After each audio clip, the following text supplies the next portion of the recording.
La judeofobia detrás del juez antiderechos Alfredo López. Introducción al informe. El juicio de destitución ante el Consejo de la Magistratura de la Nación contra el juez federal suspendido de Mar del Plata, Alfredo López, desató una reacción coordinada de las células más radicalizadas de la ultraderecha argentina.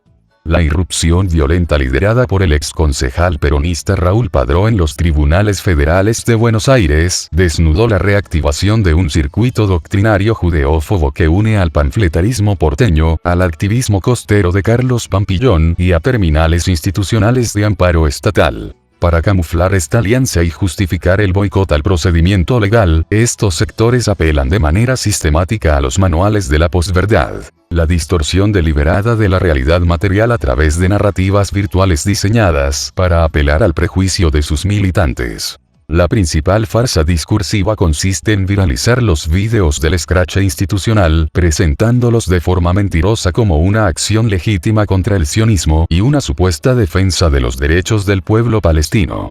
Mediante esta pirueta retórica y el uso de consignas oportunistas dentro de la sala de audiencias pretenden erigirse en referentes de una causa geopolítica ajena con el único fin de encubrir su alianza histórica con los sectores abiertamente nazis y reaccionarios de la sociedad argentina. La realidad que la posverdad intenta tapar es estrictamente judicial y territorial. El juez López no está siendo juzgado por sus opiniones geopolíticas, sino por un prontuario oficial de mal desempeño que incluye el hostigamiento sistemático, la incitación a la persecución racial contra ciudadanos judíos y la apología de quiebres democráticos en la región. Al verse acorralados por el avance de las pruebas y los alegatos de la acusación, estos grupos han tenido que sacar del ostracismo a sus viejos agitadores de tribuna para intentar ganar mediante la prepotencia física lo que ya perdieron en el debate del derecho. Los hechos contrastan la retórica virtual de las redes de la ultra con las pruebas fotográficas de su complicidad, sus expedientes judiciales y el historial de cobardía operativa que demostraron cuando la movilización popular organizada les plantó cara en el espacio público el 29 de noviembre de 2025 en la Plaza de Mayo.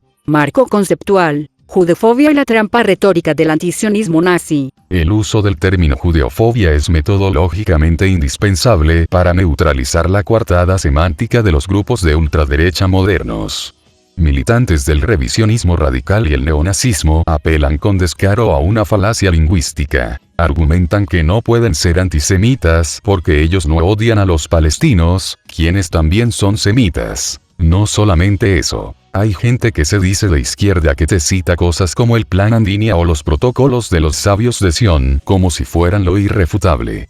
Todo aquel que se precie de haber leído y recorrido librerías sabe que esos libros están siempre al lado de Mein Kampf de Hitler en cualquier mostrador de librería fascista de la Autónoma. El hartazgo ante este tipo de hipocresías hoy nos lleva a denunciar de forma categórica la perversa impostura de estos sectores neofascistas, quienes intentan colgarse de forma oportunista y descarada de la legítima bandera y causa del pueblo palestino.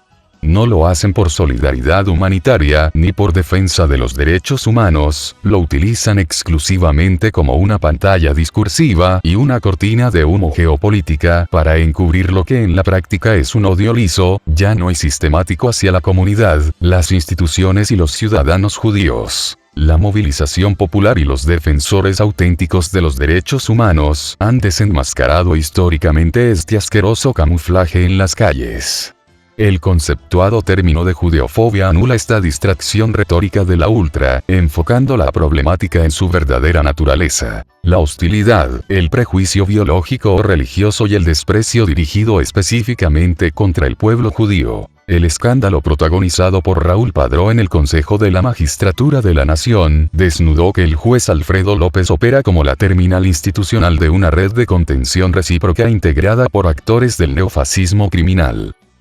¿Quién es quién en la red de apoyo al juez que merece ser juzgado? El escándalo protagonizado por Raúl Padró en el Consejo de la Magistratura de la Nación desnudó que el juez Alfredo López opera como la terminal institucional de una red de contención recíproca integrada por actores del neofascismo criminal. El agitador resucitado. Raúl Padró, exconcejal porteño de los años 90, signado históricamente por el desprestigio, denuncias de acoso sexual, agresiones físicas y fraudes al Estado y su probada militancia nazi. Tras años en el ostracismo, reapareció como el brazo de choque.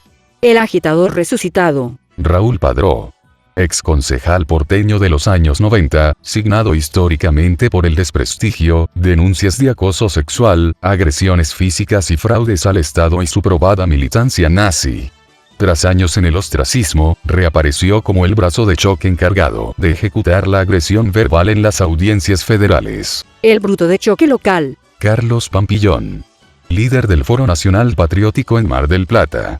Aporta la estructura territorial en la costa y arrastra un prontuario de procesamientos judiciales por asociación ilícita, atentados, vandalismo con esvásticas y actos discriminatorios. El tener a este club de marginales nazis apoyándolos es la muestra de que con tres no pueden armar un decente dinosaurio de tres cabezas, apelan a lo que tienen y buscan un mártir del sionismo en medio del mundial. Tienen una chata lectura política de la realidad, ya que al basar sus ideas en el odio, chocan con la pared de su propia ignorancia y caen en errores no forzados. Se tiene mucha fe esta gente, ya que vuelven eternamente del ridículo. Abusan de los residuos de sus tiempos de gloria. La defensa de López intenta presentar las muestras de apoyo a su cliente como reacciones ciudadanas espontáneas. Sin embargo, la articulación política y operativa entre el juez, Carlos Pampillón y la bandita nazi encabezada por Raúl Padró es evidente, y la coreografía que hicieron en el juzgado termina de cerrar el estrecho círculo de apoyos de estos ultramontanos enfermizos y cobardes. El juez Alfredo López y Carlos Pampillón poseen un vínculo estrecho y público. El 9 de junio de 2021, durante una movilización en las escalinatas de los tribunales federales de Mar del Plata, López posó sonriente junto al líder nazi. En esas jornadas, las huestes del Foro Nacional Patriótico montaron cordones de asedio para blindar al magistrado frente al repudio de los organismos de derechos humanos. Durante la exposición de los alegatos contra López por parte del senador Luis Juez, Raúl Padró irrumpió a los gritos, insultando al legislador con agresiones personales, para forzar la suspensión de la audiencia. En paralelo, la patota que lo acompañaba lanzó proclamas colectivas dentro de la sala, al grito de Argentina no es Palestina. Volvieron a utilizar la lucha del pueblo palestino como pantalla discursiva para validar e intentar tapar el odio racial por el que el juez es motivo de este juicio. Tienen tal descaro y desquicio combinados que imaginan que esto podía resultar en transformar a los antiderechos en mártires de una lucha en la que solo buscan impunidad. El historial de cobardía. El episodio documentado del 29 de noviembre. El análisis del registro audiovisual del 29 de noviembre expone la enorme brecha que existe entre la violencia verbal de estos dirigentes en entornos protegidos y su verdadera cobardía operativa cuando se enfrentan a la legítima movilización popular en la calle. La amenaza fracasada. Carlos Pampillón lanzó una campaña pública convocando a un acto con la explícita amenaza de avanzar contra los pañuelos históricos de las Madres de Plaza de Mayo grabados en las baldosas. Toma de posiciones populares. A las 15 horas, militantes auténticos de derechos humanos y agrupaciones de izquierda, como Esperanza y Convergencia Socialista, avanzaron sobre la Plaza de Mayo y tomaron posición alrededor de la Pirámide de Mayo para custodiar los pañuelos de las madres. Refugio estatal detrás de las vallas. Ante la firme e imprevista resistencia popular en el territorio, el supuesto ímpetu callejero de Pampillón se desvaneció por completo. Ingresó de manera solitaria por el sector de Paseo Colón, para filmar un video jactancioso para sus redes sociales, pero en la realidad material quedó físicamente reducido, atemorizado y confinado en el área de seguridad de Estado. Amparado por las fuerzas estatales y la AFI. Su permanencia en el lugar solo fue posible gracias a un masivo despliegue de fuerzas federales, incluyendo los albatros de la prefectura, que destinaron recursos públicos para contenerlo, aislarlo y salvarlo del repudio ciudadano. Los registros históricos constatan que Pampillón debió ingresar pasando por la puerta de la AFI para no enfrentar la contramarcha de los ciudadanos. La deserción absoluta de Raúl Padró. A pesar de haber asusado la confrontación desde las sombras y de compartir la retórica de choque en los espacios doctrinarios de ultraderecha, Raúl Padró ni siquiera apareció en la Plaza de Mayo durante toda la jornada. Dejó solo a su aliado costero, confirmando su perfil de agitador que evita poner el cuerpo cuando el escenario le es adverso. El episodio terminó siendo considerado el Waterloo de Pampillón, quien acabó filmándose y pidiendo públicamente por favor que no haya violencia, debido a su total decadencia y temor. El prontuario institucional completo del juez Alfredo López. A diferencia de otros magistrados de carrera, López construyó su trayectoria en Mar del Plata, utilizando su despacho judicial como una trinchera ideológica de ultraderecha. Sus antecedentes oficiales acumulan las siguientes causales de mal desempeño. Causal de hostigamiento judeófobo y conspiracionismo. La causal unánime por la cual el plenario del Consejo de la Magistratura le abrió el juicio de destitución se basa en un patrón sistemático de hostigamiento digital, discriminación racial y difusión de ideas de odio a través de su cuenta oficial de la red social X. Promoción de encuestas de lealtad racial. Publicó una encuesta abierta preguntando a sus seguidores a quiénes son leales los judíos que residen en nuestra patria, sugiriendo una supuesta doble intención cívica o traición en la comunidad local. Incitación a persecuciones. Convocó textualmente a realizar interacciones y reposteos en redes sociales para combatir a lo que denominó la judiada interna y externa. Ataques de corte teológico medieval. Intentó deslegitimar al gran rabino de la Avia, Elia Wambra, publicando su foto con la agresión. ¿Usarán la Torá o la Constitución Nacional en la nueva ampliación de la Corte?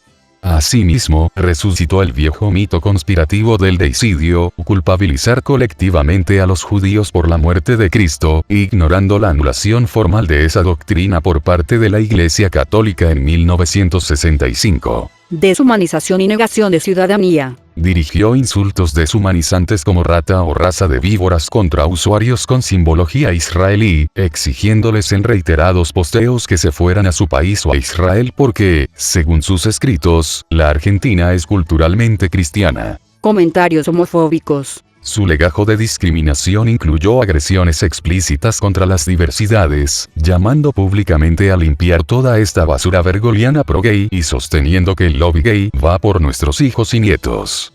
Cruzadas antiderechos y boicot a leyes nacionales. López sumó denuncias de los gremios judiciales, como la Asociación de Judiciales Bonaerenses y la Federación Judicial Argentina, por utilizar medidas cautelares con el único fin de bloquear políticas públicas votadas por el Congreso de la Nación. Freno a la interrupción voluntaria del embarazo. En junio de 2021, haciendo lugar a un amparo de corte asociativo, dictó una polémica medida que declaraba la inconstitucionalidad de la ley de aborto y ordenaba suspender su aplicación en todo el territorio de la República Argentina. La resolución fue revocada de inmediato por las instancias superiores, por carecer de sustento jurídico elemental.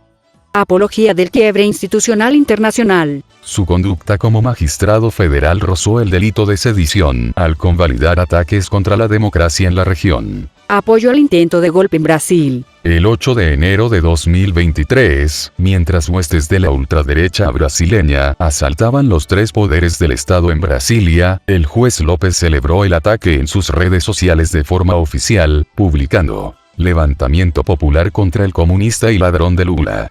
Esta actuación motivó una denuncia formal por mal desempeño y apología del delito presentada ante el Consejo de la Magistratura por la Fundación Alameda. A modo de cierre por ahora. El recorrido por los expedientes judiciales, los registros fotográficos y el archivo de las calles permite extraer una conclusión concluyente. La virulenta reaparición de Raúl Padró en los pasillos de la capital no es un hecho aislado, sino el manotazo de ahogado de un entramado reaccionario que ve amenazado su último gran enclave de impunidad legal en Mar del Plata. Al verse acorralado el juez Alfredo López ante el Consejo de la Magistratura de la Nación, la periferia neofascista activó de inmediato a su vieja mano de obra desocupada para intentar forzar mediante la prepotencia física y las amenazas lo que ya tienen perdido en el terreno del derecho. La maniobra de posverdad que hoy inunda sus plataformas virtuales, pretendiendo disfrazar un burdo escrache institucional de épica antisionista, es la confirmación de su absoluta decadencia ideológica. Al colgarse de forma oportunista de la bandera del pueblo palestino para camuflar su judeofobia militante, solo logran confirmar que sus bibliotecas siguen nutriéndose de los mismos libelos de odio que históricamente descansaron junto a Mein Kampf en los mostradores más oscuros de la Autónoma. Es una farsa discursiva que no resiste el menor análisis histórico y que choca de frente contra la memoria de quienes defendemos los derechos humanos. Los hechos documentados exponen la verdadera naturaleza de estos personajes. Combinan la agresividad verbal en entornos protegidos o a puertas cerradas con una profunda cobardía operativa cuando la movilización popular les planta cara en el territorio. El Waterloo de Carlos Pampillón el 29 de noviembre de 2025 en la Plaza de Mayo, ingresando de rodillas por la puerta de la AFI para terminar confinado en el área de seguridad de Estado bajo el amparo policial, sumado a la deserción absoluta de un padrón que ni siquiera se animó a pisar la plaza, son la prueba empírica de que esta patota carece de sustento en la calle. Como bien dejó asentado la conducción doctrinaria del justicialismo, en la política se vuelve de todo, menos del ridículo. Y de la cobardía televisada, este club de marginales nazis no vuelve más. La moneda está en el aire en el Consejo de la Magistratura. Los alegatos técnicos del senador Luis Juez y Alberto Máquez han dejado al desnudo un prontuario inaceptable para cualquier magistrado de la nación. Corresponde ahora a las instituciones resolver si convalidan el hostigamiento racial y la apología del delito desde un despacho federal, o si dictan una sentencia ejemplar que devuelva a este liliputense dinosaurio de 3 cabezas al ostracismo definitivo del que nunca debió salir. Nosotros, desde la vereda de la memoria y la coherencia, seguiremos investigando e informando, nunca descuidando.